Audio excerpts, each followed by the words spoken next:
My name is Devdutta Sangvai, and I'm Secretary of North Carolina Department of Health and Human Services. So, Dr. Sangvai, first of all, thank you so much for sitting down with me. I was telling Patsy that I was able to talk to Dr. Cohen as she was leaving the department, and Mr. Kinsley, Secretary Kinsley, when he was starting. So I feel like I'm kind of on a roll here of talking to the next health secretary for the state. There's a lot of ground, though, I'd like to cover, so I'm just going to dive right in. First of all, I mean, you are a physician, a professor, you were president of Duke Regional for many years. What was that conversation like with Governor Josh Stein when he asked you to be the secretary for DHHS, and why did you say yes? Well, I've had 20 years of experience, as you mentioned, in the healthcare landscape here as a primary care provider, as a healthcare administrator, and a hospital executive. So I felt like I had built this incredible knowledge of the healthcare landscape. So when the opportunity came up, I submitted my name and I shared with the transition team and the selection team that I'd like to bring this wealth of information that I have and see if I can apply it at the state level. I also had the opportunity to watch in each of those roles the phenomenal work that HHS has done. So I got to see at a broader level some of the policy changes that the agency had impacted, and then be able to see it at the very individual level when my own patients were able to access care better through Medicaid expansion, for example, or through some of the behavioral health initiatives. So I felt like many of my worlds were colliding at the same time. I threw my hat in the ring, and 4 weeks later got the call, and 5 weeks later I'm here. You're also the first Indian American secretary for all of North Carolina. In North Carolina history. I mean, what does that mean to you? What does that mean to your family? It's exciting. At some point, it didn't really hit me until I ran into other members of the Indian American community who were sharing with me their excitement about me being in this role. It means a lot. I mean, I think it gives me an opportunity to represent my community, but I also think it gives me an opportunity to bring additional perspective to this role. You talked about Medicaid expansion. Unlike your predecessors, you're not having to advocate for Medicaid expansion. It's happening, it's rolling out. There is a different administration now, though, in Washington. President Trump has said that he does not want to see Medicaid cut.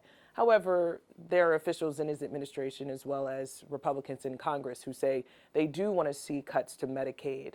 How is DHHS preparing for any eventuality? Sure. If you look at our Medicaid journey in North Carolina, it happened with very deliberate steps over the last 6 to 8 years through transformation, through expansion, some of the work around behavioral health, even the medical debt work, which is not entirely related to Medicaid, but it's part of that broader package. Those things all happened through bipartisanship. It happened through collaboration, consensus building. So I'm hopeful that as we start to see the proposals for change, and none of them have been particularly granular, or there have been the contours of certain Medicaid changes that have been proposed, as we start to see those, I'm optimistic that we can take that spirit of bipartisanship, that spirit of how we got here over the last 68 years, and then think about how we end up figuring out what the next iteration of Medicaid might look like. Okay, so I have heard you say in a previous interview that you want to see Medicaid more efficient in North Carolina. How so? Well, right now, one of the things we know is about expansion. Individuals who are part of that expansion population are still able to access care. So that's great, because one of the concerns was if you get 600,000 more individuals access through insurance, are there going to be places for them to be able to go to actually get care? And so all indications are that patients can still access care, which I think is great. Now we have to start thinking, are individuals able to get in a timely fashion? Do we have a strong Medicaid network? Are those behavioral health services accessible? And similarly, are the obligations of being a Medicaid participant for a provider as efficient as possible? So are we using technology as much as possible? Are we using data as much as possible so that when providers do work with Medicaid beneficiaries, they can really focus on taking care of the patient?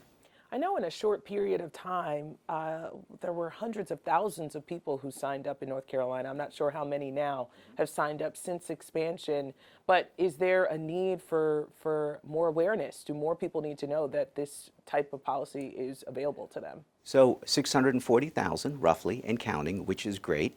And I think when we had initially contemplated how many would sign up by when, we didn't expect to get as many so fast. So all indications are that individuals are aware that Medicaid has expanded in North Carolina, and that eligibility is being identified. I want to talk about something else that we recently reached out to DHHS about. There were a lot of organizations, particularly nonprofits, that were incredibly worried after the Trump administration announced and then rescinded in order to have a federal freeze on a number of categories. I mean, nonprofits, organizations that help with health equity, you name it. We reached out to DHHS, and you all told us that federal funding accounts for 79% of your budget. Okay, that order was rescinded. However, they have said cuts are still coming. Can you describe what impact that may have on DHHS and the programs you support? Yeah, most definitely. All the federal changes have certainly kept us on our toes, and there have been moments where it's been a little chaotic. And if you think about the reality of a 79% of our budget being federal dollars or connected to federal dollars, that has a pretty profound impact. And so during this time period, we've had partner agencies reach out to us and say, am I still going to be around tomorrow? Should I open my doors tomorrow? So at a macro level, it's had a huge impact. But even at a micro level, we've heard from constituents who say, do I still have Medicare? Am I going to get my supplemental nutrition benefits next week? So this impact, we tend to focus on it on a macro level, what's happening at the agency, but at the end, it's impacting individuals. And we're in some ways dealing with individuals in a very fragile state and sometimes life and death circumstances. So what we've done as an agency is to try to stay as informed as possible. So every morning we have a meeting of the leadership to kind of understand what may have happened overnight.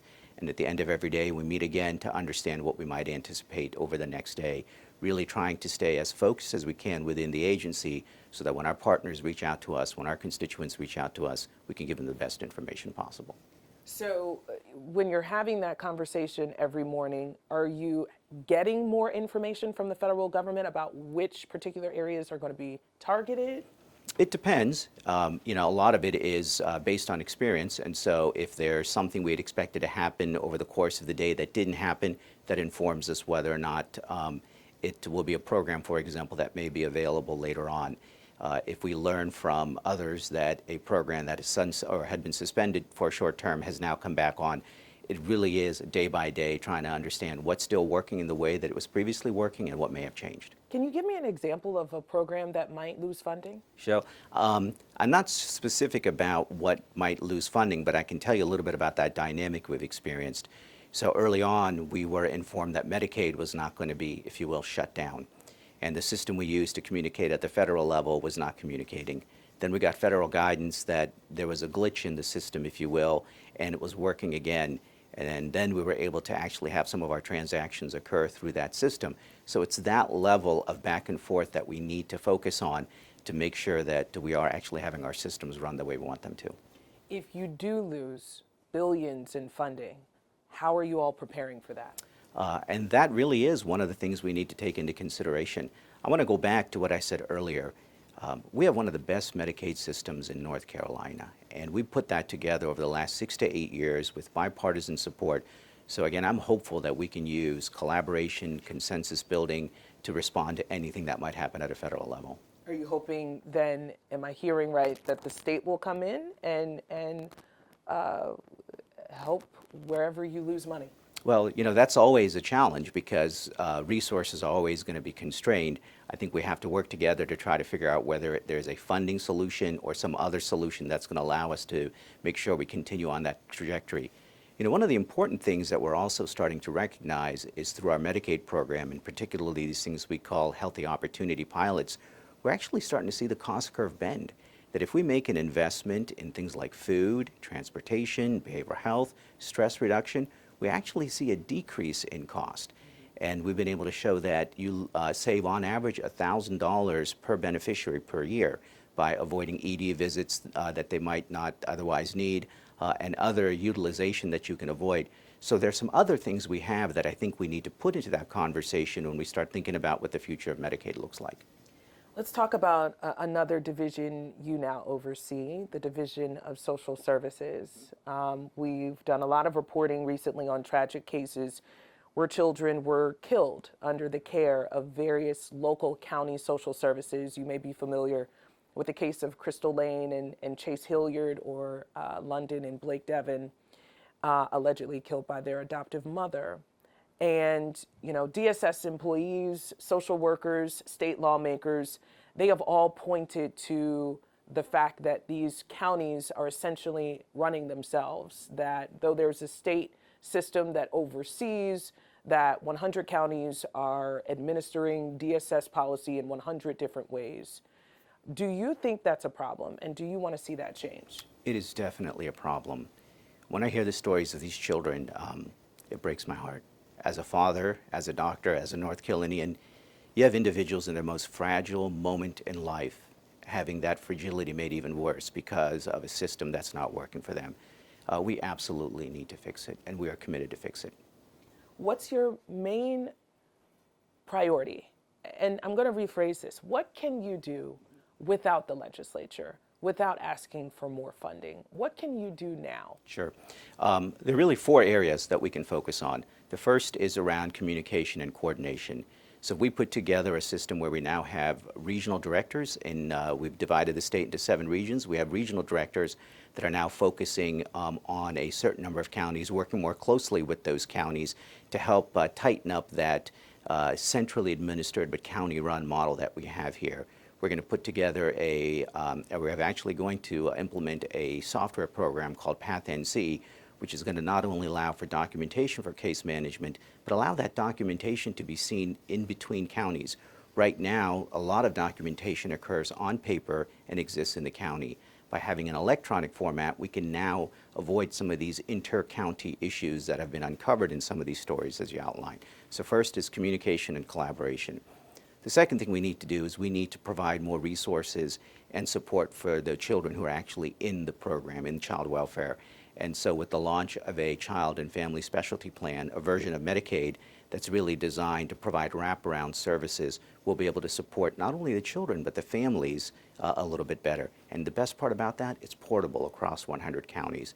Previously, insurance was oftentimes dependent on which county you lived in. So we're going to create that ability to be able to have one plan if you're a child in the child welfare system that applies statewide. Third thing we need to do is we really do need to support those county agencies. Those county agencies are struggling with labor, expenses, all the other things that I think we're seeing throughout the healthcare workforce, so we need to find a way to support them more. And then finally, to go to your earlier point, tighten up the joint accountability. What can we do so that the counties know what they're accountable to us for, and what can we do as a state agency to be more accountable to the counties? I understand you're developing a child fatality database. What's that? Well, that's going to help us understand what all is happening in the state. It's in part linked to this NC PATH program, the ability for anybody who's a part of the administrative enterprise in child welfare to be able to see what's happening statewide. Okay, so you are now going to implement an IT system that is statewide, so that counties know what other counties are doing. I have been told that you all were developing that for some time. Do you know when that's actually going to roll out? So the rollout is in spring of this year. Okay. And like most IT rollouts, you go in phases and so forth. So it'll take a while to get to steady state. But I'm excited by the fact that it's now going to allow us to actually identify who are the children in the welfare system, what type of screening has been performed, and see that, as I said earlier, across counties. I recently interviewed the new director for the National Department of Social Services. They were taken over by the state after our investigation into Crystal Lane's death and Chase Hilliard's death, where the consensus from the people I talked to within that agency was that they were not responding to these critical cases urgently. And that's exactly what your investigation, the state's investigation, ultimately found. I know now, or at least this is what she told me, that the state is going to see how they're doing a couple times a month now, as opposed to, once a week. I mean, basically backing off. Is that something that you need to do in every agency? Go to every agency and visit a couple times a month? She also said you're taking cases and examining them at random. I mean, is this something that should be implemented statewide instead of just an agency that's recently been investigated? Yeah, I think that joint accountability that I mentioned earlier is exactly that. That may be one of the models. How do you create tighter accountability between the county and this agency? And if it means having more frequent visits or creating thresholds for more frequent visits. Again, the data that we're going to get out of the NC PATH program is really going to help us identify that. Logistically, it can be a challenge, but if it's going to require us to have more face-to-face visits across all 100 counties to create some level of standardization without losing the importance of the local connection, we're going to have to do it. You know, I know you weren't here when these things happen, but there is a lot of concern also among state lawmakers about not enough oversight for DHHS, that basically they can recommend something and the counties can do what they want with that recommendation. When you came in, what was the first thing that you said, this has got to change? Yeah, it's exactly that. It's this looseness, if you will, between the county and the state. And it gets back to this concept of joint accountability.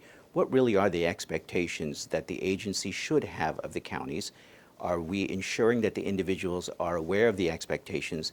If there are performance standards that we're interested in, do they have the right tools and education to be able to achieve that? And then the ongoing measuring and monitoring to ensure that they're able to adhere to whatever standards and joint accountability that we've identified. It was interesting that there was it wasn't DSS, but there was another organization that did a background check on Avante Devon, the adoptive mother who's accused of those murders.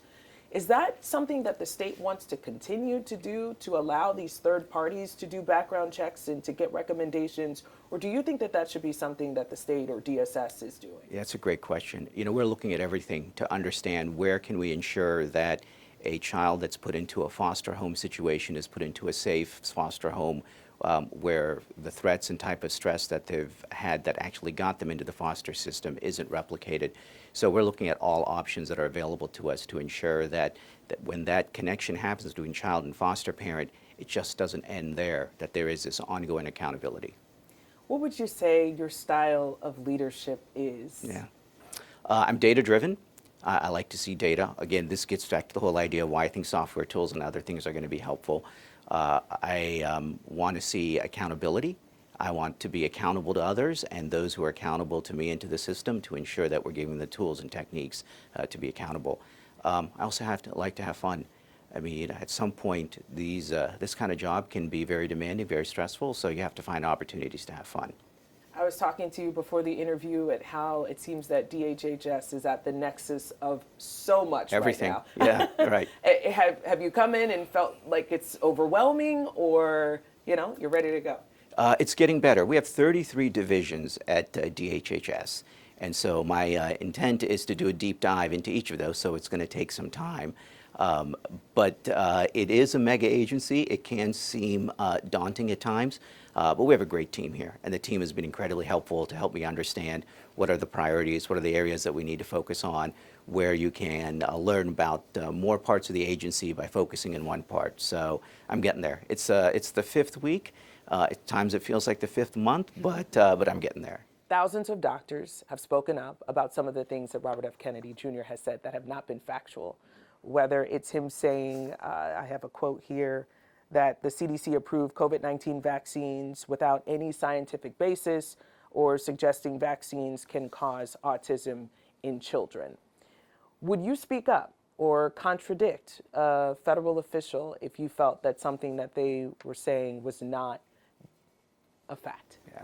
We have to focus on the facts. You're exactly right. So I believe individuals want information that's timely, that's understandable and factual. And so we're going to focus on making sure that the communications that we have to our constituents focus on those three things. Are you concerned at all about what may be coming from the federal level when it comes to health, when it comes to science? Sure. Understanding what signal from noise can be incredibly difficult, even for those familiar with the healthcare system. So you can imagine if you don't have familiarity and it's a topic that's perhaps scary or worrisome, it can be a challenge. And so I think I go back to what I said earlier, then it becomes incumbent on this agency to be able to communicate clearly and timely and factually what exactly is important, what people need to do, what needs to be done by when. I think that this agency has actually enjoyed a pretty good reputation with the public in terms of being an honest broker of that type of information, and we have to continue in that. Disinformation in public health and in healthcare has only gotten worse, though, since the pandemic. Sure. How do you attack that as the next secretary, not just coming from the federal level, but also coming from social media, coming from a lot of different sources where people are getting information that's not correct. Yeah, I look back to my own experience as a physician during this time period when there was a time when vaccination was so easy to offer to patients and it was almost automatic, if you will. Now, providers are having to have a more detailed conversation about vaccination, even some of the things that we would offer pretty routinely. What's represented in there is the need to have dialogue. What's also represented there is a need to probably have that dialogue more than once. With my own patients, when the COVID vaccine came out, many of them were saying, should I take it? Should I get it? I'd explain to them the pros and the cons, explain to them why I think it's really good that they should get it. Oftentimes they would come back and say, okay, I'm going to think about it. And we have to be prepared that if we want to be a true and honest source of information, that we may have to repeat that information with individuals and engage in an ongoing dialogue. And I think that's what the agency is going to need to do, because you're absolutely right. There's a lot of other information out there. And I think if you stay on point, stay consistent with the message, focus on the facts, you can overcome some of that noise that you have and be the true signal. Do you think it's gotten worse in recent years? I think as a physician, I think there has been more sources of contrary information or other information that I've seen when I've been taking care of patients that's now requiring a little bit more of a dialogue. But I don't honestly think that's entirely bad, because I think you need to have that type of relationship where you are co-decision makers, that you are looking at the information side by side and understanding what works and doesn't work. So I think what I have taken as a doctor on that one-to-one level, I just have to now take it to 1 to 11 million. Dr. Sangvai, thank you so much for your time and best of luck to you. Great, thank you very much.